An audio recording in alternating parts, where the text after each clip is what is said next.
नमस्कार. इथे उपस्थित असलेल्या सगळ्या सगळ्यांना मी नमस्कार करते आणि आपल्या चर्चेला, आपल्या गप्पांना सुरुवात करते.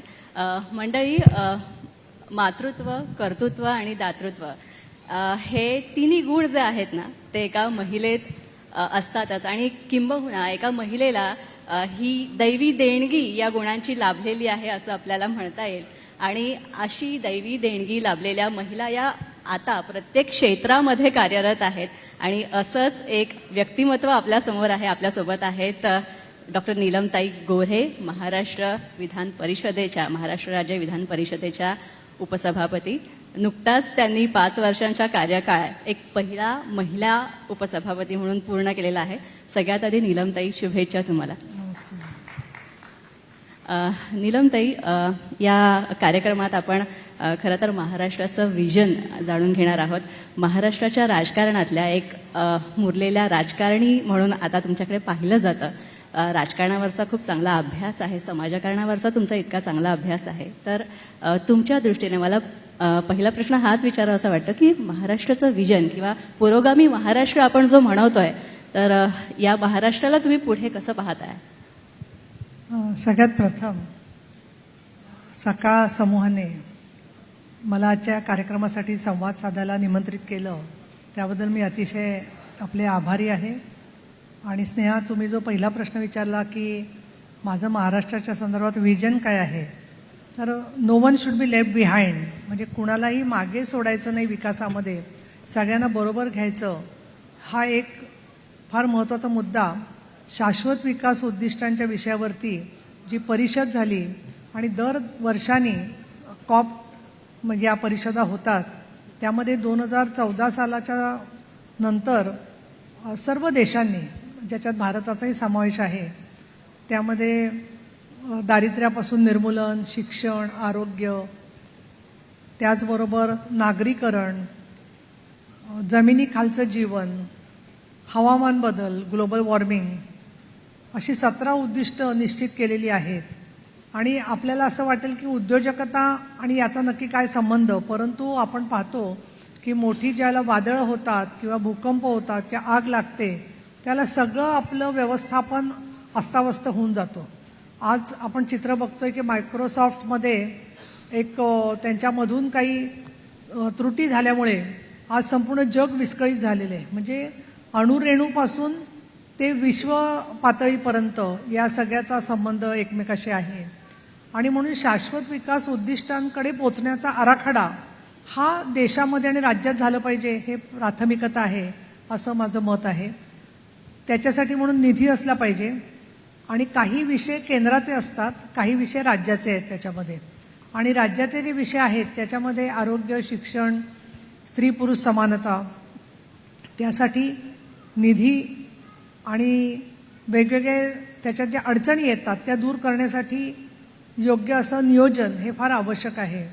आणि त्यामध्येच शाश्वत विकास उद्दिष्टांच्या बरोबरच आपण लोकशाहीवादी देश आहोत आणि त्याच्यामध्ये जे लोक सामान्य आहेत, गरीब आहेत किंवा सत्ता संपत्ती प्रतिष्ठेपासून दूर आहेत, या सगळ्यांना सामावून घेण्यासाठी राज्य सरकारने, केंद्र सरकारने कार्यक्रम केले पाहिजेत, अशा कमीत कमी जे आहे ती अपेक्षा आहे.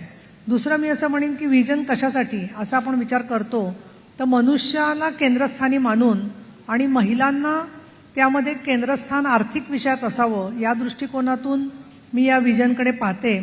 आणि 5 बदल गेल्या काही वर्षांमध्ये झालेले आहेत आणि त्याच्यामध्ये जागतिकीकरणामधून बदल झालेले आहेत. तसंच शहरीकरण फार वेगाने झालेले आहे. आपल्या आसपासच्या खेड्यांमधले फार मोठ्या प्रमाणामध्ये लोक इतर प्रांतांमधले, राज्याच्या कानाकोपऱ्यातले पुण्यासारख्या शहरात आलेले आहेत.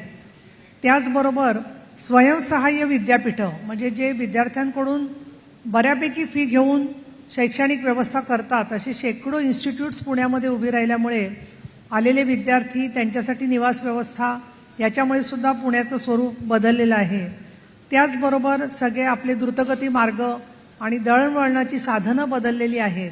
आणि त्याचबरोबर जे पेन्शनर्सचं शहर अशी जी पुण्याची ओळख होती, ते IT सेक्टरचं शहर असं झालेलं आहे. त्यामुळे पुण्याबरोबरच अशाच पद्धतीने बदल अनेक ठिकाणी होणार आहे.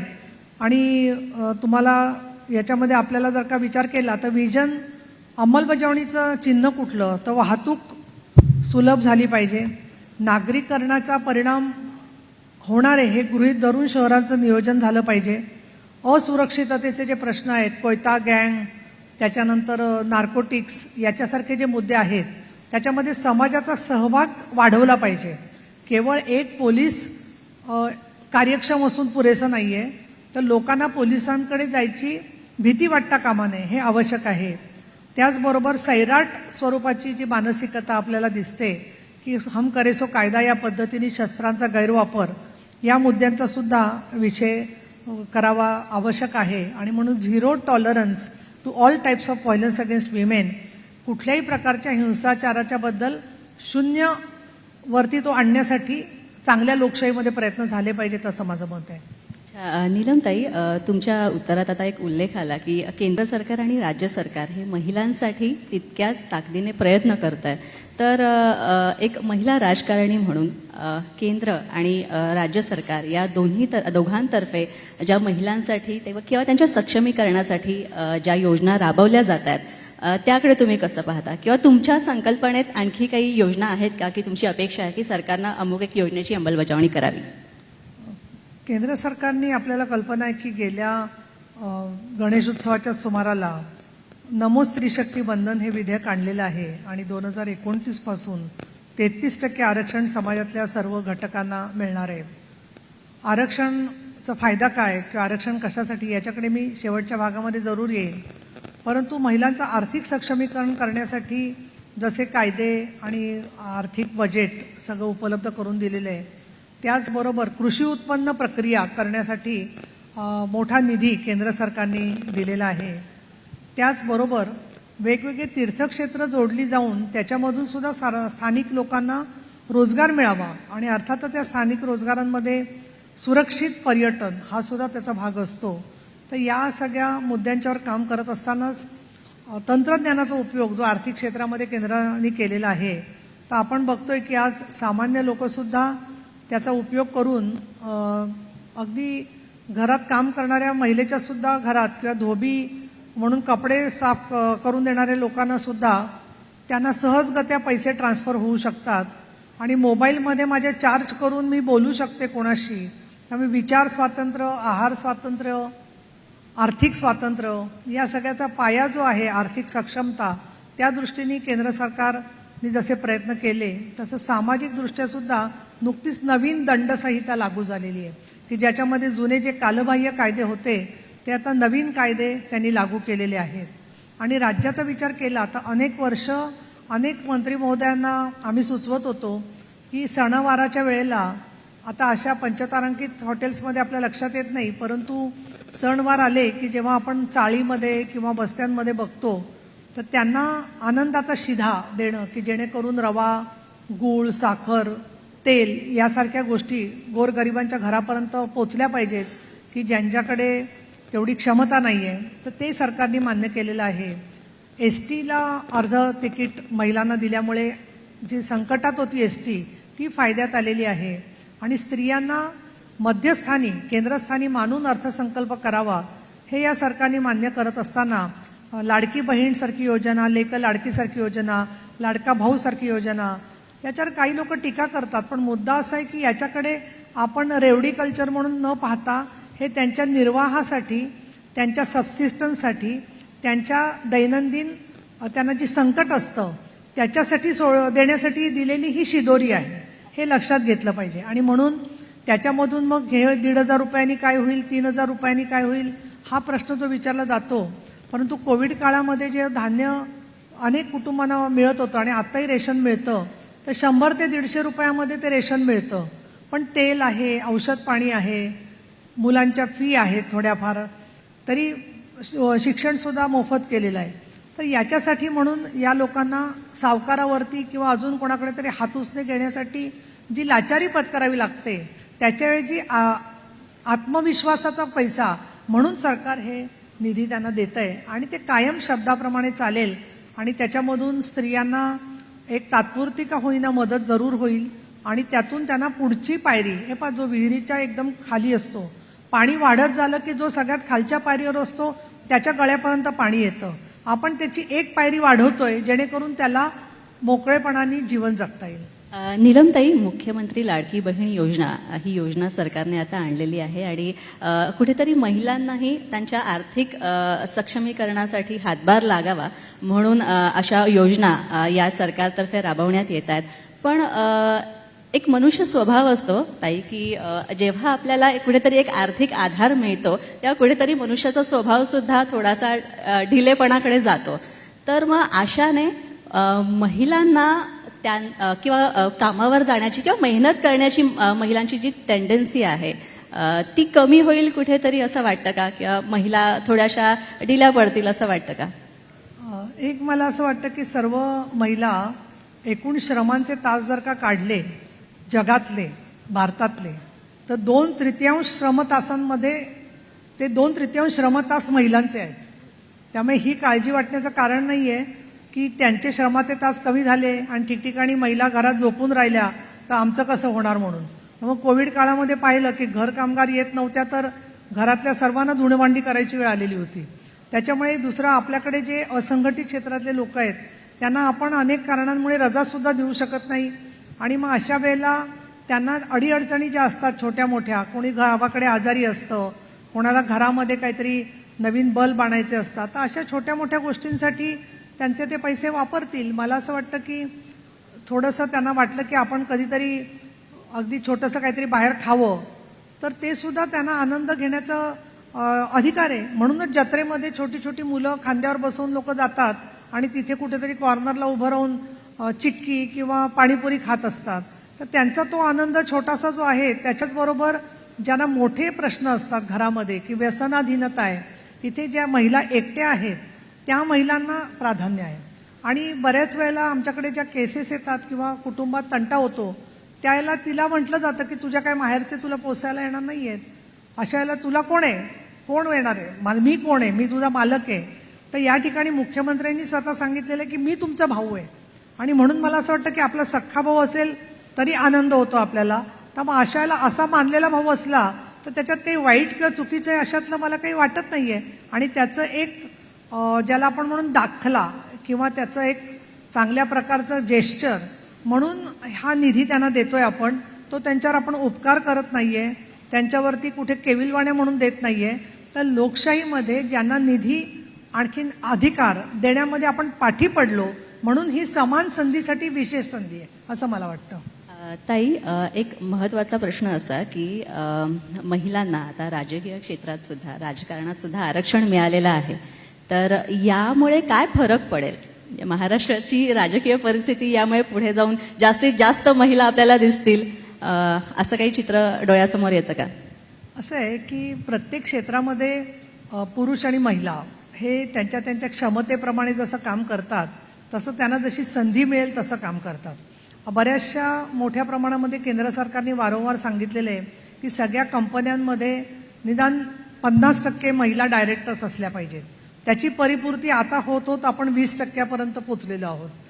माध्यमं, बँकिंग, पर्यटन क्षेत्र, सांस्कृतिक क्षेत्र, चित्रपट क्षेत्र, वैद्यकीय क्षेत्र, शिक्षण या क्षेत्रामध्ये जवळजवळ महिला 50% पोचत चाललेल्या आहेत. इतकंच नव्हे तर स्त्रियांना चांगले मार्क मिळतात मोठ्या प्रमाणामध्ये 10वीच्या 12वीच्या परीक्षांमध्ये आणि इतरत्र सुद्धा हे देखील दिसलेलं आहे. म्हणजे थोडक्यात स्त्रियांना काही डोकंच नाहीये, यांचं काय अभ्यास करायचंय, त्याच्याऐवजी पोळ्या लाटत बसा चांगल्या, हे म्हणणं खरं तर वाक्प्रचार आपण बदलून टाकले पाहिजेत पहिली गोष्ट. पण एखाद्या स्त्रीचा राग आला की नकळत ते वाक्य तोंडाबाहेर पडतंच की यांची अक्कल चुलीपुरती. तर दुर्गाबाई भागवत म्हणायच्या की चूल नसून चूलखंड आहे. हा जगात जसे खंड असतात तसं हा चूलखंड आहे, अशा पद्धतीने दुर्गाबाई विचार मांडायच्या. आरक्षणामुळे काय फरक झाले याच्यात मी 3 गोष्टी सांगेन. एक म्हणजे सुरुवातीला असं वाटायचं की महिला तिथे जाऊन काय करणार, पतीच त्यांचा कारभार चालवतील. परंतु आता 25% तरी त्यातल्या स्त्रिया स्वतःचा स्वतः निर्णय घेतात, त्याबरोबर चांगल्या यशोगाथा त्यांच्या तयार झालेल्या आहेत. दुसरं, स्त्रिया समोर असल्यामुळे सभागृहामधली भाषा बदलली. अगदी मला सुद्धा हा अनुभव आला की मी महिला असल्यामुळेच असं नाही, पण ज्या गोष्टी चुकीच्या आहेत ते चुकीची आहे सांगण्याची क्षमता सुद्धा यायला अधिकार लागतो. आणि तो अधिकार जेव्हा स्त्रीला मिळतो त्यावेळेला ती त्या अधिकाराचा चांगला वापर करते हे आपल्याला दिसलं. तिसरं, पुरुषांमध्येही परिवर्तन झालं. बरेचसे संमेलनांमध्ये मी पाहिलं की महिलांच्या संमेलनांमध्ये बाहेर पुरुष वर्ग मोठ्या संख्येने उभा असायचा. तर म्हटलं हे काय करतायत सगळीकडे, तर त्याच्यात वाईट वाटून घेऊ नका. ते म्हणाले ते मुलं सांभाळायचं काम करतायत आणि मिसेस संमेलनाला गेलेले आहेत. आणि त्याच्यामुळे छोट्या छोट्या गावांच्या मध्ये सुद्धा स्त्रिया बैठकांना जायला लागल्या. तर मी आमची एक जनाबाई म्हणून होत्या म्हणजे सरपंच आहेत अजून त्यांना म्हणायचे की तुम्हाला कशाला सारखं नवरा बरोबर येतो तुमच्या.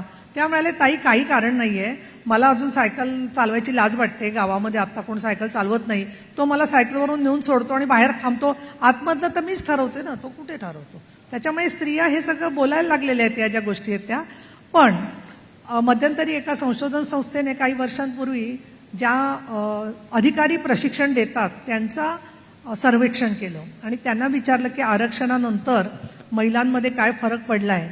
आणि त्यांनी मात्र असं सांगितलं नाव गुप्त ठेवण्याच्या याच्यावर अटीवर की जोपर्यंत आरक्षण मिळालं नव्हतं तोपर्यंत स्त्रिया फुलाप्रमाणे होत्या आणि आरक्षण मिळाल्यापासून त्या सापासारख्या झालेल्या आहेत. त्यामुळे आपण दोघी काही लोकांना सापासारखे वाटू शकतो की असे एवढं महिलांच्या प्रश्नावर बोलतायत वगैरे म्हटल्यावरती, परंतु जे प्रागतिक लोक आहेत ज्यांना हे मनुष्यबळ विकासाची भूमिका म्हणून स्त्रियांच्या सहभागाकडे पाहतात आणि आज तुम्ही युरोप असेल किंवा न्यूझीलंड असेल यासारख्या देशात बघत असाल तर महिलांना पंतप्रधान पदावरती जास्त पसंती मिळते. आणि या दृष्टिकोनातून स्त्रिया निर्णय घ्यायला लागतात.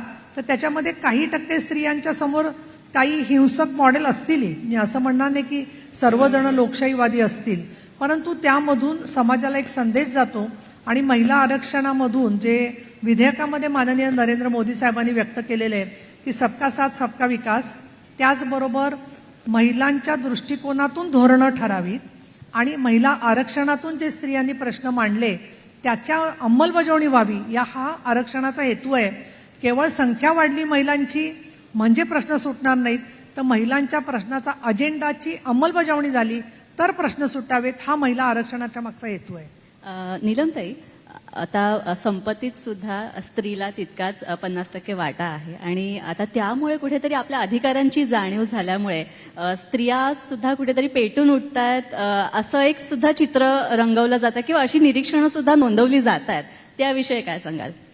एक मला सांगायचं की एक जी समजूत आहे की स्त्री जी आहे ती काहीच करू शकत नाही, तर मला तर उलट अनुभव आणि निरीक्षण असं आहे की जेव्हा स्त्रिया यशस्वी होतात तर त्यांच्याही पाठीमागे कोणी ना कोणी सदहेतूनी असणारे पुरुष असतात, कार्यकर्ते असतात, कुठेतरी पत्रकार असतात, काही सहकारी असतात आणि त्यावेळेला स्त्रिया या सगळ्या गोष्टींची कायद्याची माहिती घेतात आणि बोलायला लागतात किंवा काम करायला लागतात. ज्या वेळेला त्यांचा अधिकार डावलला जातो त्यावेळेला त्या पेटून उठतात आणि त्याच्यामधून त्या न्याय मागण्याचा प्रयत्न करत असतात. परंतु मी तुम्हाला सांगेन की अधिकारी वर्ग सुद्धा बऱ्यापैकी आता त्यांना महिलांच्या कायद्याची माहिती आहे. कोविडच्या काळामध्ये आमच्याकडे असं सत्य घटना आहे सांगलीमधली की सासूने त्या बाईला घराबाहेर काढलं आणि सांगितलं की तुझे पती आता दगावलेले, तुझा काही अधिकार नाहीये. तर त्या पोलीस स्टेशनमध्ये गेल्या ताई. पोलीस स्टेशनमध्ये सून गेल्यावर त्यांनी सांगितलं, ते म्हणाले कुठल्या कायद्याने तुम्ही त्यांना घराबाहेर काढताय. कुलूप तोडून टाकलं पोलिसांनी आणि सांगितलं की कौटुंबिक संरक्षण कायद्यानुसार जोपर्यंत तुम्हाला ऑर्डर मिळत नाही की हिचा अधिकार नाहीये तोपर्यंत सुनेचा अधिकार राहणारच. म्हणजे प्रत्येक गोष्टीसाठी कायदा करायची गरज नाहीये. काही गोष्टी प्रेमाने घडतात, पण ज्या वेळेला पत्नीला पतीकडून पण संपत्ती मिळते आणि माहेरूनही संपत्ती तिला पाहिजे असते त्यावेळेला कुटुंबामध्ये काही वेळेला तरतम भाव होतो की बाबा सासरूनही एवढं तिला गडगंज आहे तरी माहेरची संपत्ती कशाला पाहिजे. पण काही विषय कायद्यापेक्षा समजुतीने आणि प्रेमाने सोडवलं त्या चांगलं होईल असं मला वाटतं. नीलमताई, महाराष्ट्र राज्य विधान परिषदेच्या उपसभापती, पहिला महिला उपसभापती म्हणून तुम्ही 5 वर्षांचा कार्यकाळ पूर्ण करताय.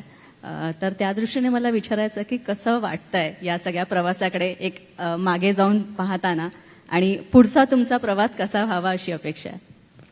एकतर गीता सिपाह मलानी या 58 ते 62 या काळामध्ये उपसभापती होत्या, पण संयुक्त महाराष्ट्राची निर्मिती झाल्यानंतर निवडून आलेली उपसभापती म्हणून माझ्यावर जबाबदारी आलेली आहे. गीता सिपाह मलानींचं वेगळं संपूर्ण होतं. त्या कराचीच्या महापौर होत्या आणि मग भारतात आल्या होत्या. त्यांचा जन्मही तिथला होता. अर्थात महाराष्ट्र विधानसभेनी आणि विधिमंडळाने त्यांना खूप मोठा सन्मान दिला, त्यांना उपसभापती केलं. पण 62 सालापासून ते 2019 पर्यंत इतकी म्हणजे 6 दशकं कोणाच महिलेला पीठासीन अधिकारी म्हणून संधी मिळाली नव्हती. मला समाधान वाटतं की मला ही कामाची संधी मिळाली. पण त्याचबरोबर काही अधिकार हे फक्त सभापतींनाच असतात, ते उपसभापतींनाही नसतात, उपाध्यक्षांनाही नसतात. सभागृह कसं चालवायचं याचा पूर्णतः अधिकार आम्हाला असतो, परंतु ॲडमिनिस्ट्रेटिव्ह ज्या सगळ्या गोष्टी असतात त्याचा अंतिम निर्णय सभापती आणि अध्यक्ष घेत असतात. आणि त्याच्यामुळे उपसभापती असल्यामुळे थोड्या कामाला मर्यादा पण येतात असा मला अनुभव येतो. परंतु सभागृहात काम करत असताना मुख्यमंत्री एकनाथ शिंदे असोत किंवा उपमुख्यमंत्री देवेंद्र फडणवीस असोत, उपमुख्यमंत्री अजितदादा पवार असोत, विरोधी पक्षनेते अंबादास दानवे असोत, हे सर्वजण आणि बाकीचे गटनेते ज्या वेळेला आम्ही त्यांना सांगतो की तुम्ही थांबा किंवा थोडं 2 मिनिटं जरा ऐकता का आणि मग पुढे बोला, तर या सगळ्याला सहकार्य देतात. आणि मी जे जवळजवळ 22-25 अशा बैठका घेतल्या गेल्या वर्षामध्ये, तर या बैठकामध्ये जे मी निर्देश देते त्याची 99% अंमलबजावणी मला झालेली दिसून येते. त्याच्याबद्दल माझ्या मनात खूप समाधान आहे. त्याचबरोबर आम्ही काही रिपोर्ट्स जसे केले तसं पीठासीन अधिकाऱ्यांची म्हणजे ओमप्रकाश बिडला, त्याच्यानंतर बाकी उपाध्यक्ष, संपूर्ण भारतामधले अध्यक्ष उपाध्यक्ष यांची आम्ही परिषद घेतली आणि त्याच्यामध्येही आमचं कामकाज सुधारण्याचा आम्ही प्रयत्न केला. आणि विशेष समाधान मला याचं वाटतं की विधान परिषदेचं हे शतक महोत्सवी वर्ष आहे आणि त्यानिमित्ताने नुकतेच माननीय उपराष्ट्रपती जगदीश धनखडजी येऊन गेले आमच्या सभागृहात. त्यांनी सगळ्यांना संबोधन केलं आणि देशाच्या राष्ट्राध्यक्षा द्रौपदी मुर्मू यांनाही आम्ही निमंत्रित केल्यानुसार ते 29 जुलैला मुंबईमध्ये विधान मंडळाच्या मध्ये येत आहेत आणि विधान परिषदेला 100 वर्ष झाली म्हणून त्या आम्हाला दोन्ही सभागृहांना संबोधित करणार आहेत. आणि त्यानिमित्ताने आम्ही विधिमंडळामध्ये विधान परिषदेचं महत्त्व याच्यावरती एक पुस्तकसुद्धा प्रसिद्ध करतोय.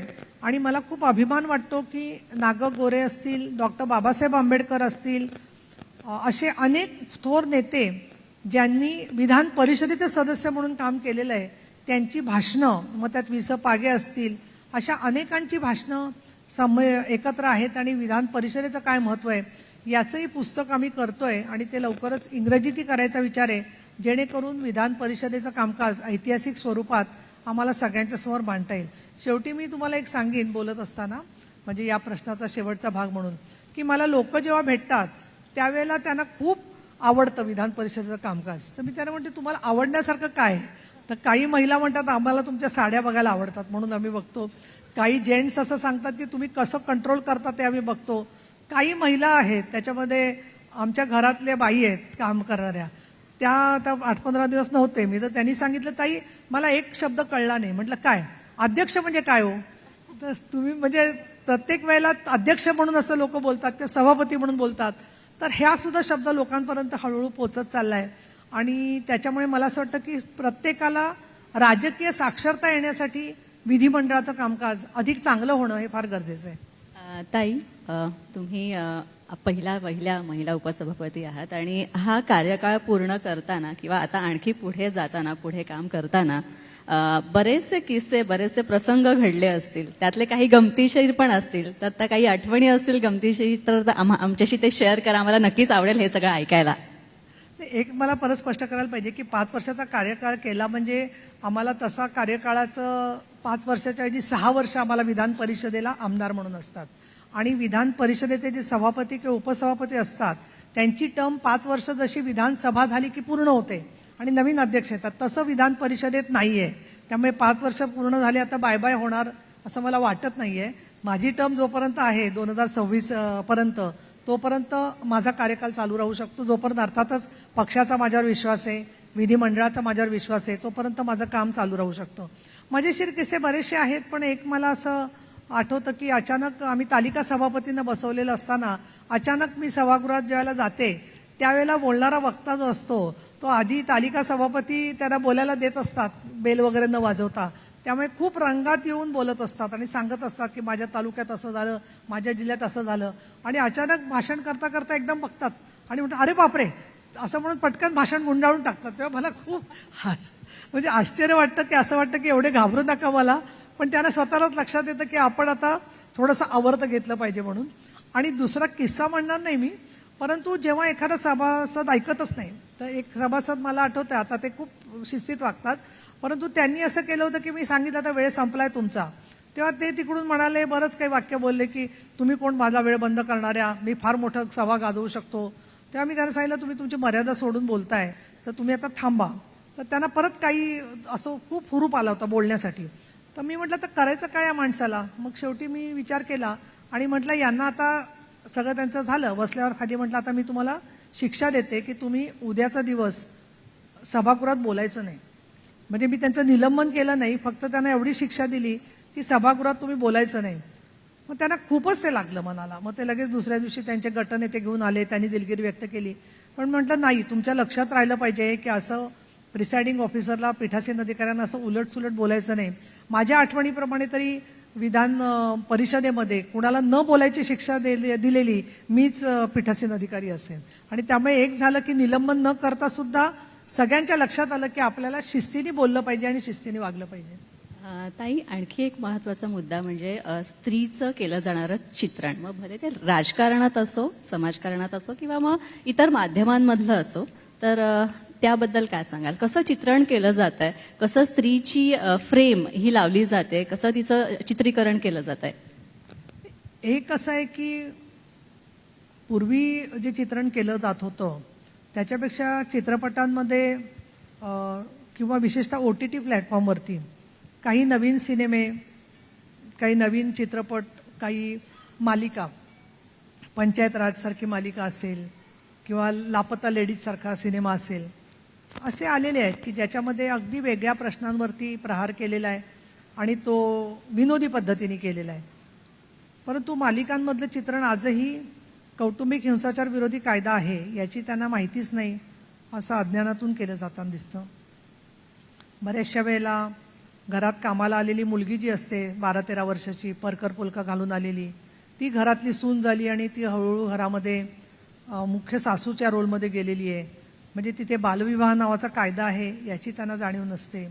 दुसरं, चूक केली म्हणजे शिक्षा, म्हणजे एक फाडकन मुस्काडीत मारायची किंवा काही मालिकांमध्ये तर चापकानी फटके फोडणं, साबणाच्या पाण्यावरून घसरायला लावणं, त्याच्यानंतर इलेक्ट्रिक शॉक चुकून दिला असं दाखवणं, गच्चीवरून कुंडी फेकून एकमेकाला हिंसा दाखवणं, असं सगळ्या गोष्टी ज्याच्यात अतिशय हिंसात्मक दाखवल्या असतात. पण दुर्दैवाने बघणारा जो प्रेक्षक आहे त्या प्रेक्षकाला पण अशी हिंसा आवडते असं मालिकांचे दिग्दर्शक सांगतात की सुधारणावादी किंवा काही प्रबोधनकारी असेल तर ती मालिका लवकर बंद पडते. म्हणजे समाजाची मानसिकताच ते दाखवताना आपल्याला दिसतात. पण मला असं वाटतं नवीन जे काही सिनेमे आलेले आहेत ज्याच्यामध्ये बाईचा जन्म कसा दिसतोय किंवा बाई ग आलेला चित्रपट, मराठी चित्रपटांमध्ये अनेक आपल्याला अवखळ पद्धतीचं विनोदी व्यक्तिमत्व सुद्धा दिसत आहेत ज्याच्यात बदललेल्या स्त्री पुरुषांचं वर्णन केलं जाताना आपल्याला दिसतंय. पण तरीही सामान्यपणे मार्केटला समोर ठेवून जे चित्रपट आणि मालिका होतात त्याच्यामध्ये आशयामध्ये स्त्रीला 2 रंगात रंगवलेलं असतं, वाईट बायका आणि चांगल्या बायका.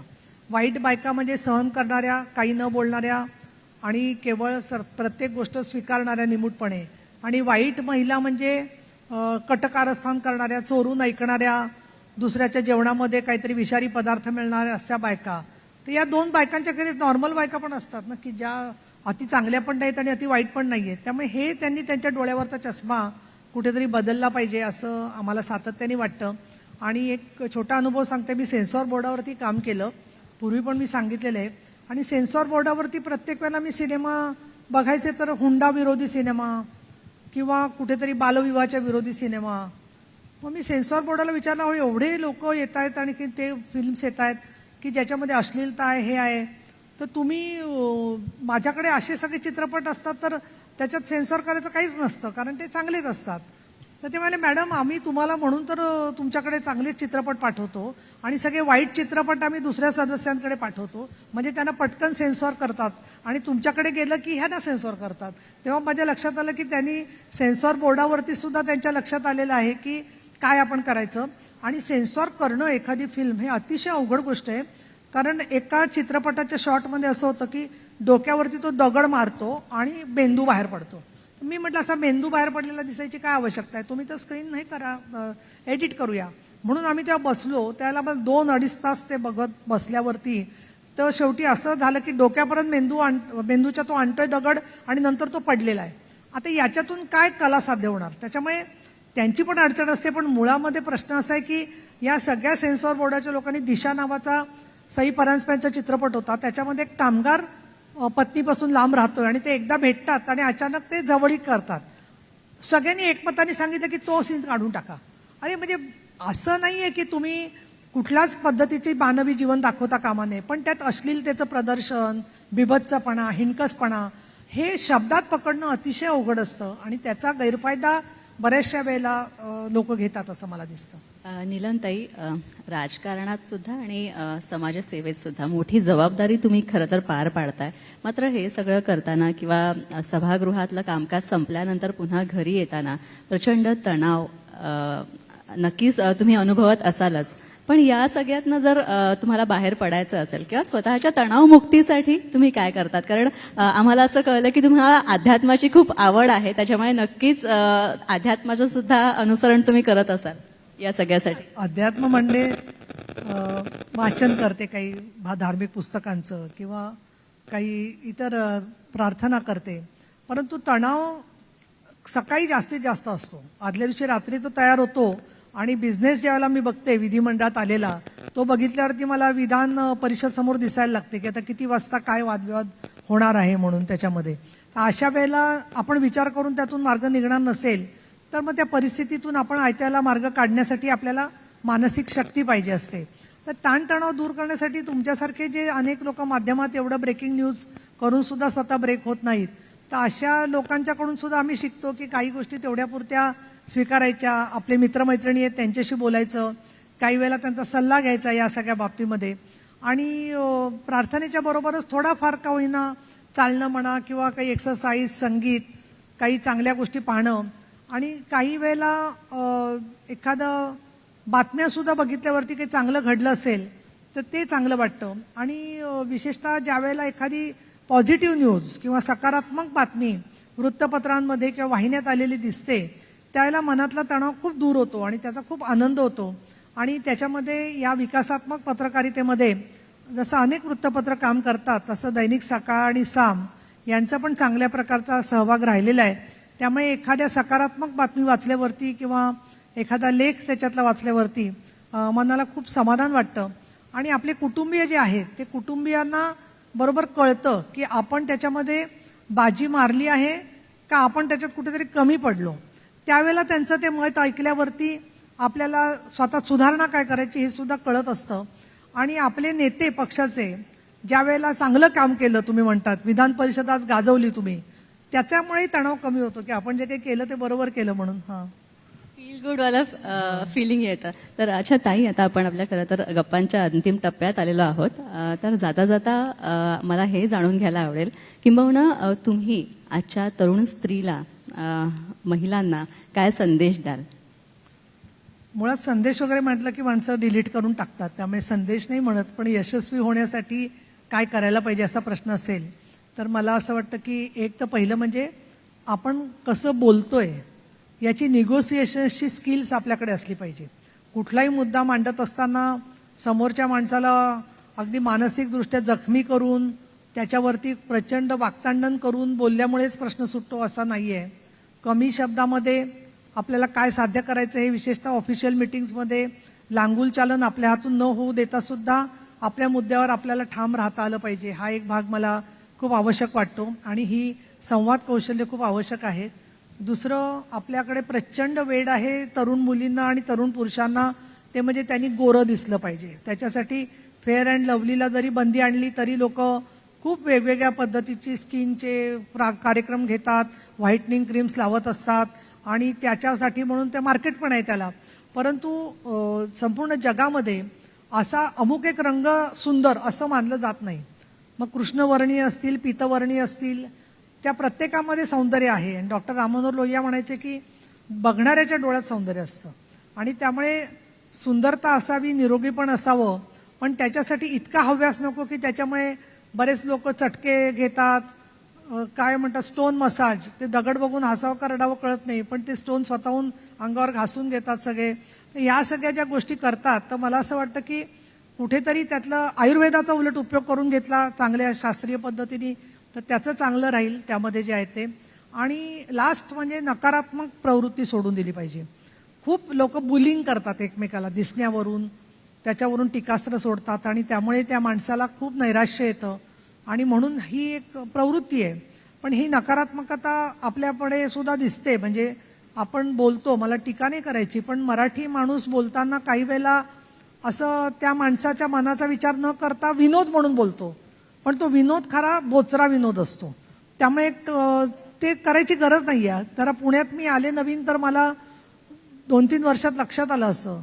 तर त्याच्यानंतर स्नेहा मी ठरवलं की भलता विनोद भलतीकडे करायचंच नाही. काही गरज नाही आहे करायची. तुमचे केस कमी झालेत का डोक्याचे, चष्मा नवीन लागला का, हे सगळे आपल्याला सगळ्या जगाला दिसतंय ना त्या माणसाने चष्मा लावलाय किंवा काय झालं. तर ह्या गोष्टी ज्या आहेत त्या कुठेतरी ज्या खटकणाऱ्या गोष्टी आहेत त्या शक्यतो बोलू नये. बोलण्यापेक्षा पण मला जे वाटलं ते मी बोललो. मी फटकळ आहे, मी असाच आहे, मी अशीच आहे आणि म्हणून मी थाडताड बोलणार. ते करून काय साध्य केलं आपण? काहीच नाही. आणि त्यामुळे मला असं वाटतं की थोडंसं एका माणसाबद्दल तरी रोज कुठला तरी वेगळा माणूस असावा, तो चांगलं बोलावं हे फार महत्वाचं आहे. त्याची सवय लावून घ्यावी की त्या माणसाशी आपण मनापासून चांगलं बोलू, त्याची प्रशंसा करू, त्याचं म्हणणं समजून घेऊ की त्याच्यामधून तो व्यक्ती आनंदी झाला की आपल्याला सुद्धा नकारात्मकता कमी होते आणि कुठल्या गोष्टी चांगल्या झाल्यात याच्या जाणीवेने आपला उत्साह वाढतो. या दृष्टिकोनातून आपण तरुणांनी प्रयत्न केले पाहिजेत. तरुणींची मैत्री आणि प्रेम याच्याबद्दल माझी एकच वाक्यात अपेक्षा आहे, ते म्हणजे हिंसायुक्त प्रेम किंवा मैत्री नसावी. आस्था, विश्वास, जबाबदारी आणि एकमेकाच्या बद्दल आत्मीयता ही असली तर मैत्री असेल किंवा प्रेम असेल, पती पत्नीतलं असेल किंवा सामाजिक कामाच्या ठिकाणचा परिचय आणि जिव्हाळा असेल, या सगळ्यामध्ये दोघांचंही आयुष्य अधिक सुखकर होऊ शकतं. आणि जेव्हा आपण म्हणतो की आमची विजन अशी आहे, तर लोकशाहीमध्ये समाजातल्या लोकशाहीबरोबर कुटुंबात सुद्धा लोकशाही असली पाहिजे. प्रत्येकाचं म्हणणं ऐकून घेतलं पाहिजे. हम करे सो कायदा असं सैराटसारखं वागणं हे काही भूमिका योग्य नाही आहे. काही लोकांना पटणार नाही सभागृहातल्या, पण स्वेच्छाविवाहाचं स्वातंत्र्य आहे हे खरंच आमच्या समाजाने किती स्वीकारलंय हा सुद्धा विचार करण्यासारखीची गोष्ट आहे असं मला वाटतं.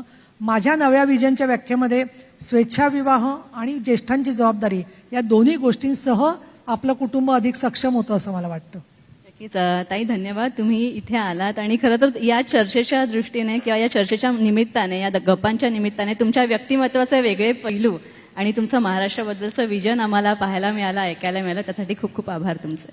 धन्यवाद. थँक्यू.